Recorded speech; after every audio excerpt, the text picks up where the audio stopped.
The best way to build trust is to behave in ways that inspire it.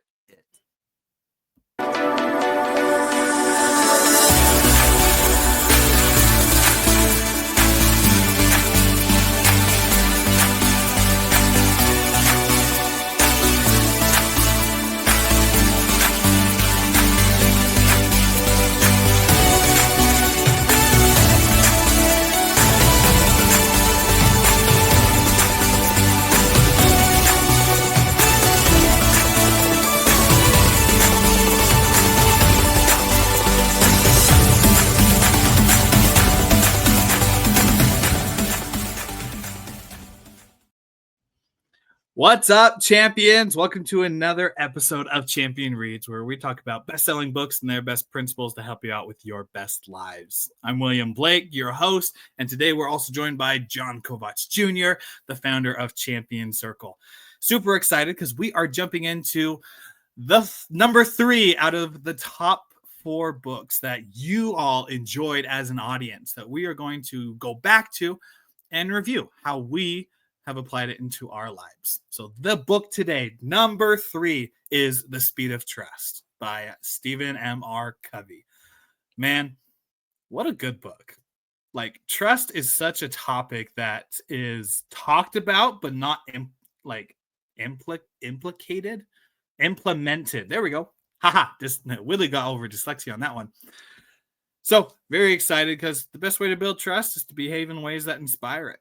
So let's jump into it, John. Yeah, it's no surprise to me this is one of the top books, because although it's like I'm just going to open up, although it's almost like 330 pages long, this is a good thick read. But when we covered it, we covered some really interesting topics, and for me, this book is such a powerful tool. And I reflect like what you just said, and when you conquered dyslexia there a second ago, Willie, trust is one of those things where it needs to be talked about more. And one of the major, and I guess first principles I think we wanted to review and talk about today is be your own anchor by trusting yourself. And this principle is all about keeping your own word and then becoming the first step in showing up as someone others can rely on. When I read that, it literally means integrity to me, like building integrity. And at Champion Circle, like, what's the most important principle of accountability?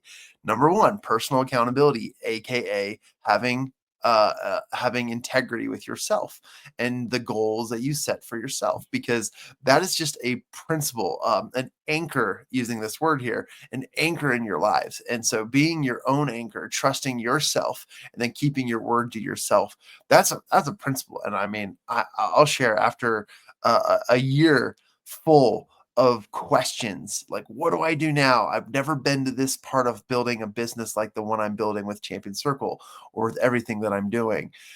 This has been a really, really good one, because at the end of the day, anchor yourself, be your foundation. Don't be on thin ice. There's an old children's song that says, the wise man builds his house upon a rock. I can't believe I just quoted that on our podcast. But literally, when you build your house or you build your foundations on sand, you can expect it to wash away. And I don't mean this with any pun or with any disrespect, or without any what's the word I'm looking for? Without any sympathy to those who live in Florida. This last year and Texas actually too.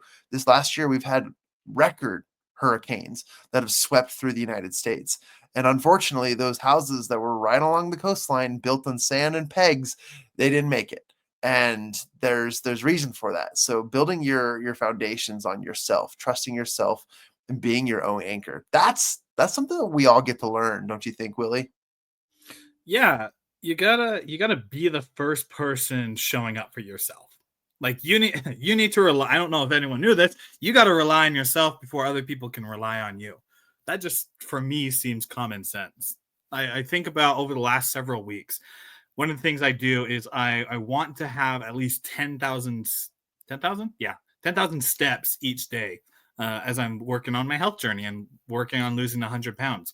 I realized that over the last couple of weeks, from holidays and getting sick and stuff, I wasn't walking on my treadmill, which is something I do every single morning. And so yesterday I woke up and I got on a morning call that I get on, and I'm like, I need to walk on the treadmill.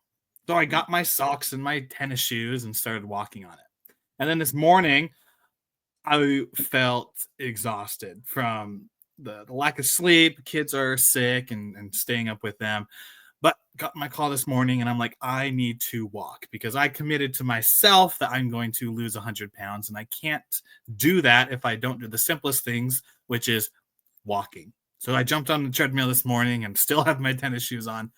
And it's just crazy that like we need to be our own anchor, because as we trust ourselves, we keep our words, and that alone makes us stand out over 90% of the population. Yeah, I'm gonna lean in, and I love what you said, Willie. If you don't listen to yourself, if you don't trust yourself, who can you trust? I mean, you're in control of yourself and your life and your own things, and that's something that's powerful. And in this book, I luckily have a copy on me right now, The Speed of Trust. Um, in this book, he talks about the successes of major companies and the transitions they made, and also the falling out of major companies. And this walks along the path of a story of a manager and a supervisor and a boss who truly learned the hard lessons. And look, you there's a difference between ego and trust. And ego is a confidence factor of you, your abilities, your capabilities, your beliefs, and your opportunities. But what this book, what trust is all about, is knowing where you stand. And I think that, like, whether you're a religious person or just a spiritual person altogether, and you don't have to be, but depending on what your foundation, your hope, and your faith are built on, for me, it has a lot to do with God, and it has a lot to do with the principle of desire. That is something that is truly a confidence builder. But at the same time, I have to believe that I know what I know because of what I've done. And this is a trust factor in myself. Trusting myself to trust my faith, my beliefs, is one of the most major and more important processes of developing as a human being, as a professional. And, it's interesting, Willie. I mean, this transitions really well into our next topic, I think, because, when you trust yourself, you do the work, and actions do speak louder than words, I think. And I'll just wrap that comment up by just saying, man, I think it's important that not only trust and integrity with yourself is something that you build as a foundation, but it's something that you apply every day. And we may have to work at this our entire lives. And that doesn't mean you're a weak foundation. It just means that you're confident and faithful and hopeful in your process, because you got to trust yourself. This is the process, but actions do speak louder than words. And I think many of the people of this world would agree with me. Don't you think? Well, John, as someone who does this, I agree with you. You're like a radio I know. broadcast. I agree Too with formal. you, John. 100% that actions speak louder than words. Because I'll say this: a lot of people don't say the right words, and I think that's just because lack of training or lack of like a vision for what they're doing. Because as you get into like this, let's say the self-help industry and personal development, you start to use different words. Instead of can't, you use can. Instead of should, you use would, and you start using words that bring more action into it, and more about the business and finance, everything that goes into it. I've also realized that once you get to that step, that there's another step between what you say and what you do. And that's a break off for a lot of people who are already in the industry that we have, because they say they're going to do one thing. They say we can either get on their podcast, or that we can partner in a business, or that we can have an opportunity with them to speak at their event or whatnot. And then weeks go by, hear nothing about it. And then when we get the courage of being like, well, I thought they were going to follow up, but let me follow up with them. You follow up with them and be like, oh yeah, we can do it. And then more weeks go by, and then it gets so long to where you kind of just drop it off and say, I'm sorry. I'm I'm just going to keep going on with my life. And there's like, oh no, we can do it. And it's just a rabbit hole. But the ones that stand out above everyone else are the ones who follow through. The ones that even on the smallest of promises show up for themselves and show up constantly. And I think that is one of the major differences I've learned and applied this year is when it comes to the words that I use, I need to be very careful with them because I want to not be in a place to where I say something and then can't produce it on the other side. So now I'm at this point to where I'm still working on it, but at the point to where whatever I say I'm going to do, I get it done. And it was a long process, but I'm so grateful I'm at that point now because now we're getting things done. Actions are occurring and transactions are actually transactioning. Well, I too have realized that trust isn't built by what I say, but rather by showing up consistently and following through on even the smallest promises. Yes, I just read that. It so is summing up like exactly what this means for me. And this year I've had a lot of really good hard lessons as both an individual, a friend, a family member, and a business owner. And I'll tell kind of the opposite end of the spectrum. When you are in a leadership position and you have to approach a situation where apologies must be made,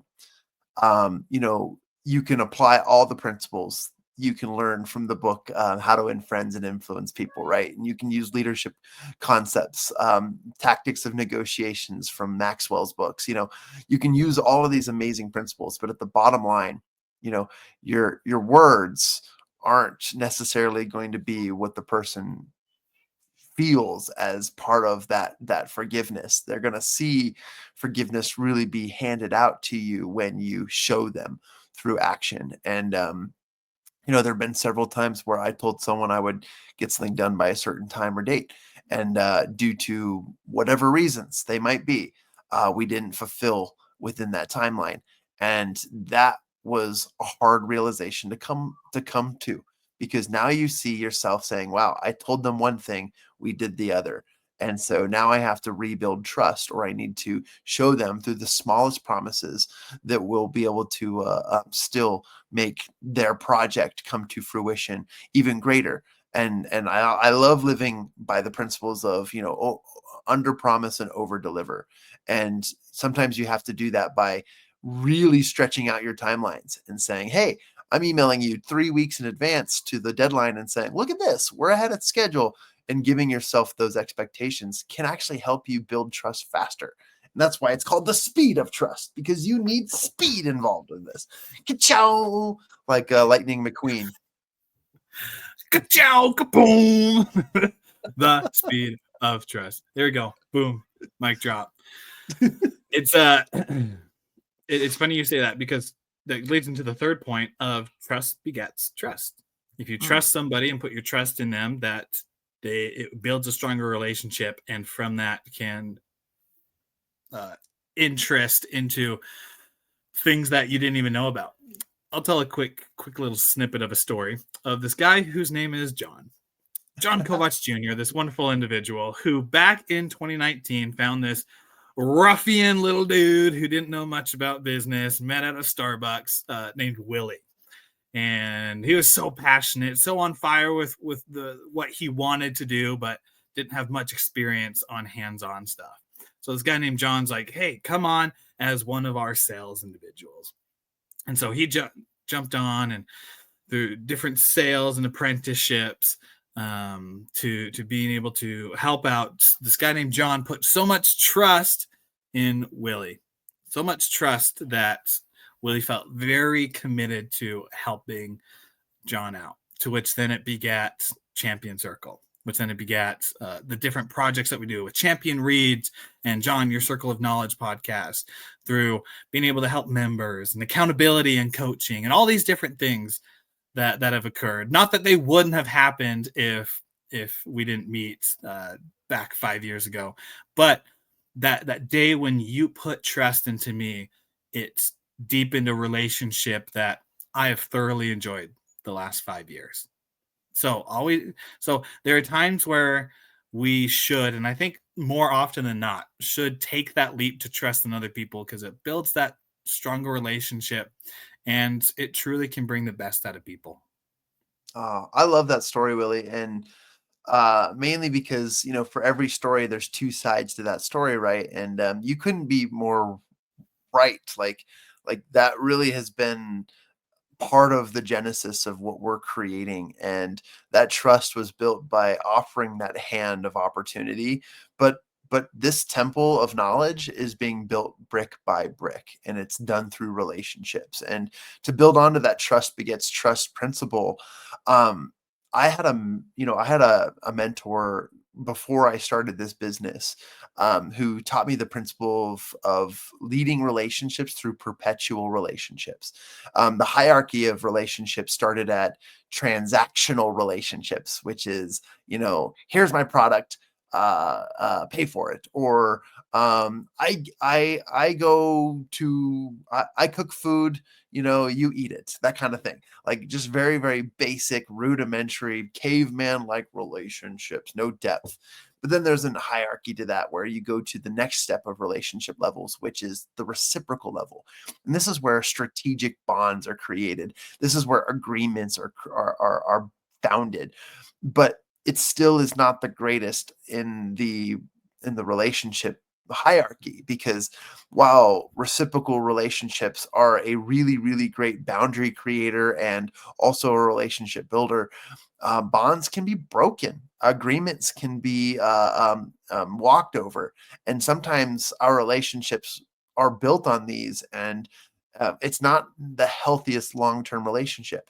But when you just wipe your hands clean of transactions and reciprocity, and you just serve openly with the perpetual mindset that, hey, I I can have anything in this world, to quote Zig Ziglar, right? I can have anything in this world if I help enough people get what they want first. And if you just live by that principle, perpetually you're giving. Now, you may want to surround yourself with people who are less takers and more giver backers, but at the same time too, just that evaluation of your foundation. I mean, going back to the first principle here, knowing your anchors and then speaking, your actions speak louder than words. These principles all build on one another, giving you a perpetual mindset. So to build off of what you said, Willie, you really got to live perpetually with your relationships. Give openly and watch what amazing things will come out of it. I've got one of the greatest friends in the world when it comes to being with Willie Blake. And that's you, brother. and Oh, okay. and that is stemmed with that. What are the results of that? Well, confidence that no matter what we're going through, we're going to build something that's going to outlive us. We're going to create a project that is going to serve mankind. And look at us, thousands of views later, and podcast episode after podcast episode, and growth of our own knowledge and mindsets and relationships. So much has built off of that, and I'm so glad I doubled down on that principle. So I give credit to those who have taught me the lessons of trusting others while putting your best foot forward and trusting the process and trusting the universe and trusting God and everything, because your relationships do matter. But perpetually, as long as you believe that, you're heading in the growth mindset direction. And that's it. Just believe in it. Start believing it and start doing it. As we talked about, be your own anchor. Start trusting yourself and what you're doing. And not only in the words you say, but start taking action on them, because actions speak louder than words. And as you go out and you start following through, even on the smallest promises, well, then you'll realize that as you interact with people that you're going to build trust. And it's because you started trusting other people first. So this is a wonderful book. I'm glad that we're able to talk about it again, because it's just such a great one. Stephen M.R. Covey made a great book. So thank you, champions, for listening to this wonderful episode. If you found inspiration in it on this, the third book of our top 4 books that are on this wonderful podcast, go ahead and subscribe to our podcast, Champion Reads. You can find us on all the major podcasting platforms, as well as you can go to our website, mychampionscircle.com, and there you'll be able to find link to our podcast, the links to our socials, as well as everything else going in the Champion Circle universe. Until next time, champions, continue to be awesome. Continue to be the champion in your own lives. And always remember that as you build relationships, trust yourself and take the actions that are needed, that you will be building relationships and living your life at the speed of trust. We'll see you at the next episode of Champion Reads.